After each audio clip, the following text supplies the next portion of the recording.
The Dori Monson Show on Cairo Radio. This is The Big Lead. When I first started this radio show 26 years ago, I said, first and foremost, we will be a watchdog of government. And part of that mission is it is our job to give a voice to the voiceless. And I do get frustrated because I think too often our media is just a PR arm of government, that they actually do whatever government wants them to do, to shape stories, to try to be cheerleaders for government. This show will never do that or never be that. We will support government when they do things right and when they do things well, and I do cite those things often. But more than ever, it is very important in an era where government, big tech, corporations, they all want to control our lives. And as people feel more and more out of control, it's up to us to stand up, to fight back, to be a watchdog, to be a voice for the voiceless. Let's get right to today's Big Lead. The Big Lead, Dori Monson Show exclusive. And honestly, I believe this is one of the most important stories we've done in a long, long time. We first broke this story yesterday afternoon about what's going on at the women's prison here in Washington. And I have a lot of additional details for you today. I had somebody who emailed me last week who works at the women's prison, told me that they had to stay anonymous, of course. And the reason being is they are afraid for the safety of the women inmates who have been entrusted in the care of the state of Washington. They are afraid not only for the physical safety of the women there, they are afraid for the taxpayers that the state is going to be exposed to some massive, massive lawsuits because of what the state of Washington and in particular the Department of Corrections is doing. And everyone that I've talked to about this is absolutely shocked. But at the Department of Corrections, they are threatening their employees. If any of them talk, they will be fired. Whistleblower laws will not protect you. I now have multiple sources. After I talked about this story yesterday, a lot of additional people on the inside reached out to me, a couple of whom I've had long conversations with since yesterday's show. So let me explain to you what's going on. There are about 800 female inmates at the Washington Correction Center for Women down in Gig Harbor, Pierce County. About 800 female inmates. There are 6 transgender female inmates. So 800 biological females, 6 transgender females, most of whom are biological men, but identify as women. And this is where so many of the employees are fearful. In fact, they said when we talked about this, a huge cheer went up at the prison yesterday because they've been trying to get this story out for so very long. So yesterday, we knew about 4 of the biological men who have been transferred to the women's prison. William Martin Jr., who was convicted of murder, Fernando Chirinos, a felony robber. Brian Kim murdered his 2 parents in Spokane. And John Forrester is another murderer who, while in prison in Monroe, tried to cut off his own penis twice.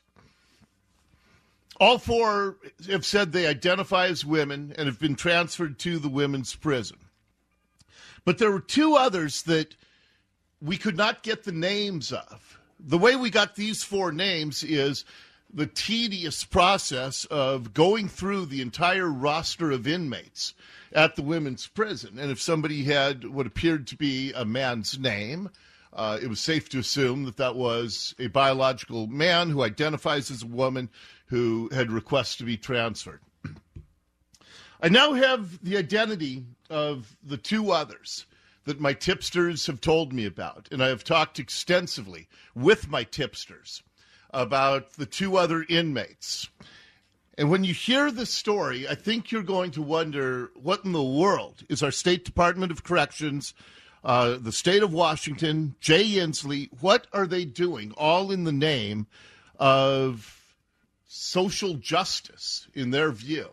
Because, again, multiple source employees are afraid for the safety of the women who are there. So let me tell you about the couple of names that were provided to us by multiple sources last night. One of them goes by the name of Princess Andromeda Love. Princess Andromeda Love, when this person was known as Hobie Bingham, was convicted of sexually assaulting a 12-year-old girl in Louisiana. The one thing I'm still trying to find out is what got Hobie Bingham brought up to a prison in Washington after having been convicted of sexually assaulting a 12-year-old girl in Louisiana. We are still working on that, but now goes by the name of Princess Andromeda Love, and has been suing the Department of Corrections. According to sources, they've told me that lawsuits are in the works against the Department of Corrections and against the state of Washington, because this person wants the taxpayers to pay for sex reassignment surgery, a procedure that would cost you and me, taxpayers, about $200,000. But the question of safety for the women there is, should we really be putting somebody who was convicted of sexually assaulting a 12-year-old girl, should we really be putting that person in population with women at the state prison? I think that's a very fair question. And again, this is from theolympian.com, that Hobie Bingham pleaded guilty in Louisiana to carnal knowledge of a juvenile after he sexually assaulted a 12-year-old girl down there. He was a registered sex offender here in Washington and is now in the prison, listed as a transient when Princess Andromeda Love was on the outside. Is listed as a transient and is now in prison. So I do not know if it was the level 1 sex offender status, a violation that landed this person in prison. We are working on that information. There is one other person who is at the women's prison in Washington. Person now goes by the name of Donna Perry. And this is a story you need to know about. Donna Perry, back in 2000, was known as Douglas Perry.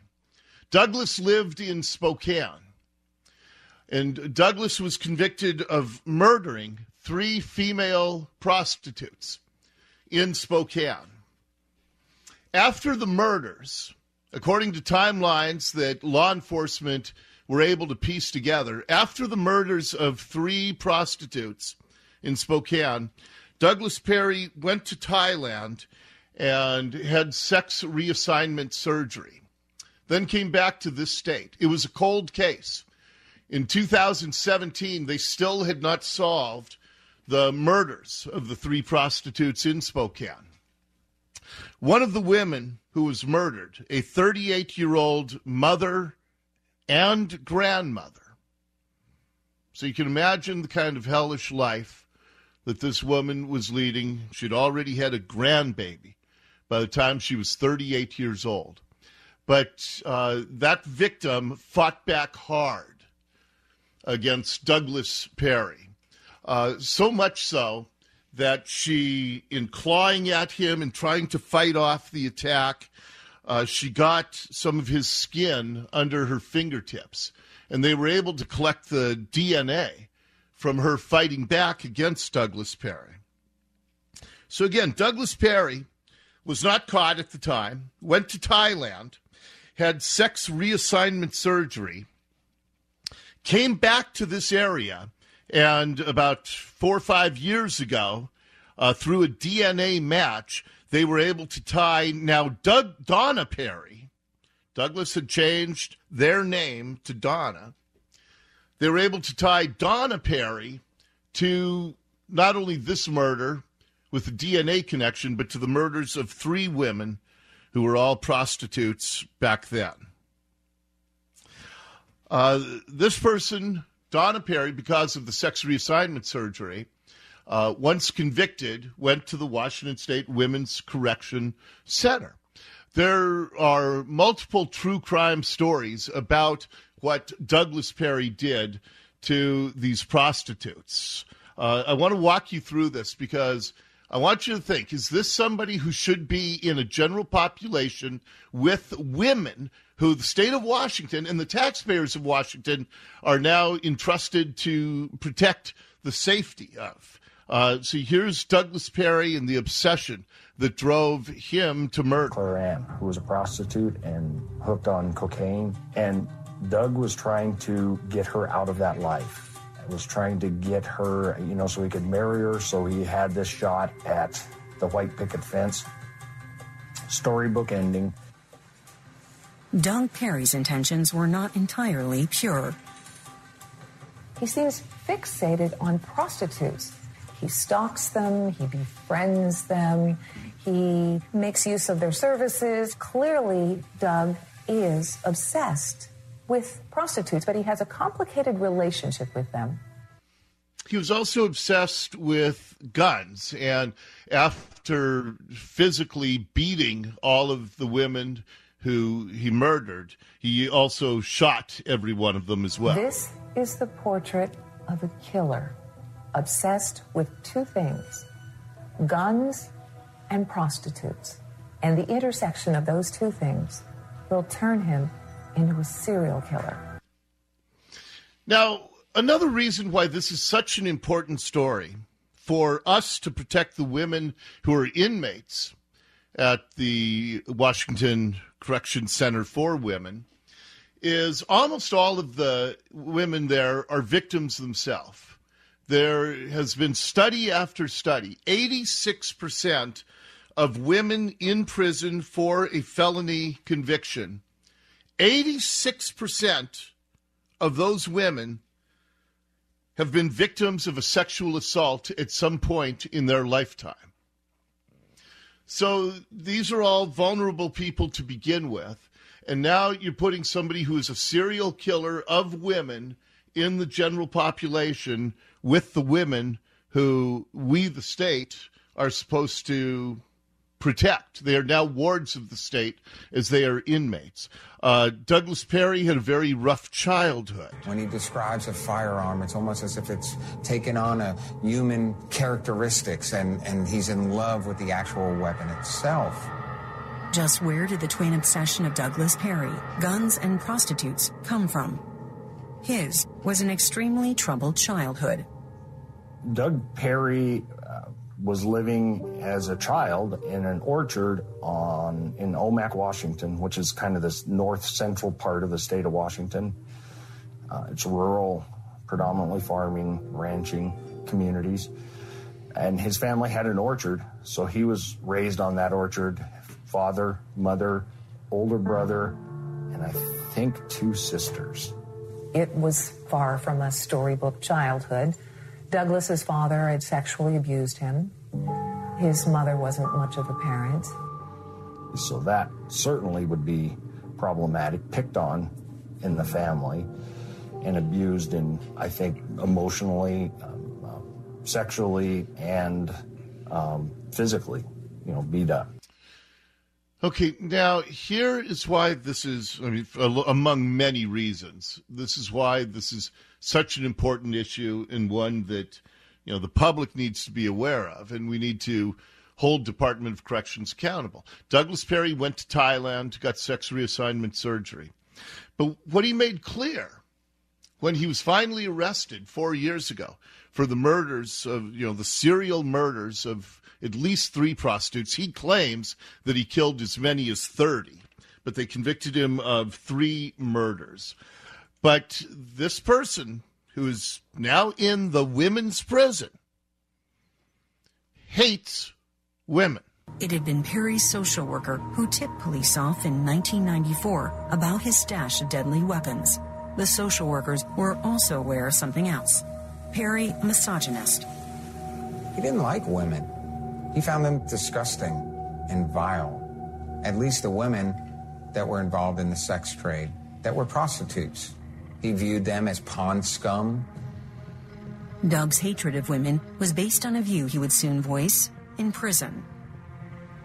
From 1995 to 1997, Douglas spends time in prison on that weapons violation. During his stay, he reportedly tells a fellow inmate that he has killed around 9 prostitutes because he hated them. He viewed women as machines. Their purpose on this earth was to create life, to kiss. And when he would look at prostitutes, these streetwalkers, he looked at them with disgust. Okay, many of the fellow inmates now are women who at some point did turn tricks in their lifetime. And we now know that this person hates women, murders women, and is locked up with women in the Washington State Women's Prison. I'm going to take time out here. I have so much more to share with you. This very in-depth topic. We have invited officials for the Department of Corrections to come on with us. They've declined that invitation. They have some problems with some of the coverage. I will share with you what they said, because my tipsters also tell me that there is a massive cover-up that is underway within the Department of Corrections in our state. Are our women safe? And how much do you have to pay for the many who have lined up for the gender reassignment surgery? You will be amazed at what the taxpayers are being asked to step up and do here. It's our special exclusive coverage of what's happening in our women's prisons, keeping the women safe. And our coverage continues after we check the news as we get rolling here on the Dori Monson Show.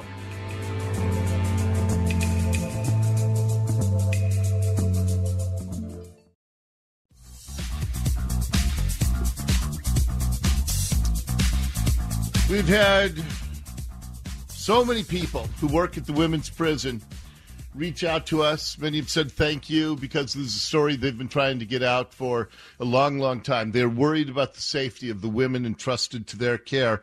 Let's continue with our extended Dori Monson Show exclusive here. The Big Lead, Dori Monson Show exclusive. Okay, so if you are just joining us, it's a story we broke yesterday, and we have many, many more details today. As we now have the stories of 2 inmates at the women's prison who, one was convicted of sexually assaulting a 12-year-old girl. The other one was convicted of being a serial killer of at least 3 prostitutes, claims that they killed 30 prostitutes. Her name now is Donna Perry, when she was Douglas Perry. That's when these crimes were committed in Spokane. So I've played for you the audio, and what's so troublesome is this is somebody who was a serial killer of women because Douglas said that he hated women. And that's one of the things that has the workers at the women's prison so concerned. This person's already been sentenced to multiple life sentences without the possibility of parole. Jay Inslee has taken the death penalty off the table in our state. There is no more punishment. So if this person who despises women were to kill another woman within the prison, there's absolutely no downside from a punishment perspective. They already have the maximum punishment. They cannot get the death penalty with Jay Inslee as governor.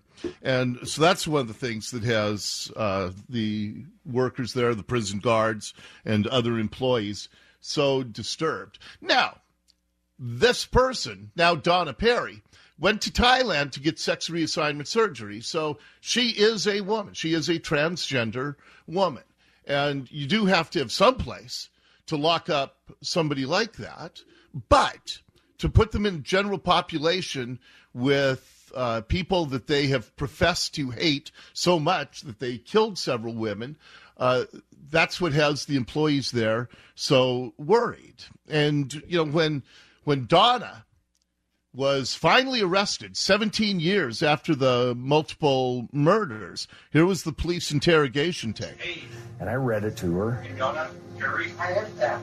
And when I read that the charge was murder, she said, "Murder? Murder? Who am I supposed to have murder?" Am I being accused of murder or something? Yes, that is you are the prime suspect.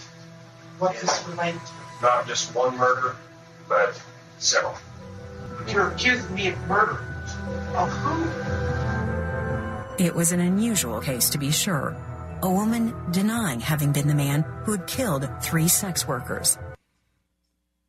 And Donna admitted to knowing the prostitutes, but said knew nothing about the murders. But then, very unusual defense, Donna finally said, yeah, I know who killed those prostitutes. It was Douglas Perry, the man that she used to be. And that became her defense, was that Donna didn't kill these women, Douglas did. I don't know if Doug did or not. It's 20 years ago, and I have no idea whether he did or didn't. You know, if you have proof that I murdered, I can't remember. Donna was accusing Douglas Perry of the murders. It was an outlandish defense. But would it get Donna off the hook? And then Donna finally, in frustration, confessed. People that kill people, multiple people over periods of time, they generally keep going once it starts. Yeah. So the question to me is, as a law enforcement officer, to study this in depth, what made Donna stop? This is a clever interview trick because cops say that when you ask that kind of a question, you can sometimes get the killer to admit to the killings, or you can find out that the killer never did stop, and maybe there are other murders that they didn't know about. Perry's answer was revealing. So then I asked myself, Douglas didn't stop. Donna stopped it. The gender change operation, I have enough doubt. I'm convinced of it. Donna Perry gets upset and she blurts out, "Doug didn't stop it. Donna did." Boom. Huge. That was a confession. Okay, and that was the defense, and Donna is now in prison for life without the possibility of parole with a bunch of women, and she is a serial killer of women. So that's one that the employees are very concerned about. The other one I mentioned at the beginning of the hour, Princess Andromeda Love, was confessed to sexually assaulting a 12-year-old girl down in Louisiana back in 2003. My sources tell me that Princess Andromeda Love has not transitioned from male to female, still has male genitalia. Multiple sources have now told the Dori Monson show that Princess Andromeda Love was caught having sex in bed with a female inmate at the Women's Correctional Facility. Now, we have been trying since late last week to get somebody from the women's facility or the Department of Corrections to come on with us here on the Dori Monson show. This morning, I personally called the superintendent, who is like the warden at the Women's Correctional Center. Her name is Jo Wolford. And I got an assistant for Jo. And they are declining our interview request as well. But here's what they wrote back to the Dori Monson show. We are in receipt of your request to interview Jo Wolford, Superintendent of the Washington Correction Centers for Women. Superintendent Wolford is not able to participate in an interview. And after reading the article titled, the one we have on My Northwest, DOC employee reports men are claiming to be women to transfer prisons. We feel the need to address inaccuracies. They said that the department responded to Cairo Radio on behalf of the Women's Correction Center that the department does not have a record of an open, pending, or closed Prison Rape Elimination Act case that meets the criteria you have shared in your request. And that is Princess Andromeda Love having sex with a female inmate. And sources have told me that the female inmate who is the victim of this has some level of cognitive disability. To what extent, I do not know. But they say we have no record of that incident. Well, multiple sources tell me that there has been a massive cover-up at the women's prison and within the Department of Corrections to not let anybody know that this incident happened. But I have two rock-solid sources within the facility who have told me that this happened. So for them to say we are not going to come on your show to give our side of things and to say that we don't have any record of a prison rape when a big part of the story is allegations from employees that there is a tremendous cover-up going on. Well, that's a pretty weak defense on their part. That's exactly what we are looking into. I contacted the Pierce County Sheriff, Ed Troyer. He is talking to the State Patrol to see if they want to open an investigation into this alleged sexual encounter, which would be, at some level, whether it be statutorily or some other, but it'd be a rape in the prison. They say they have no record of that. They say they have some other inaccuracies. Let me take a quick time out. I want to deal with that as well, and we will continue to try to get answers to keep these women entrusted in the state's care, keep them safe, because the taxpayers, we could be looking at a massive lawsuit if something happens against these women who are imprisoned there. More details to come here on the Dori Monson Show.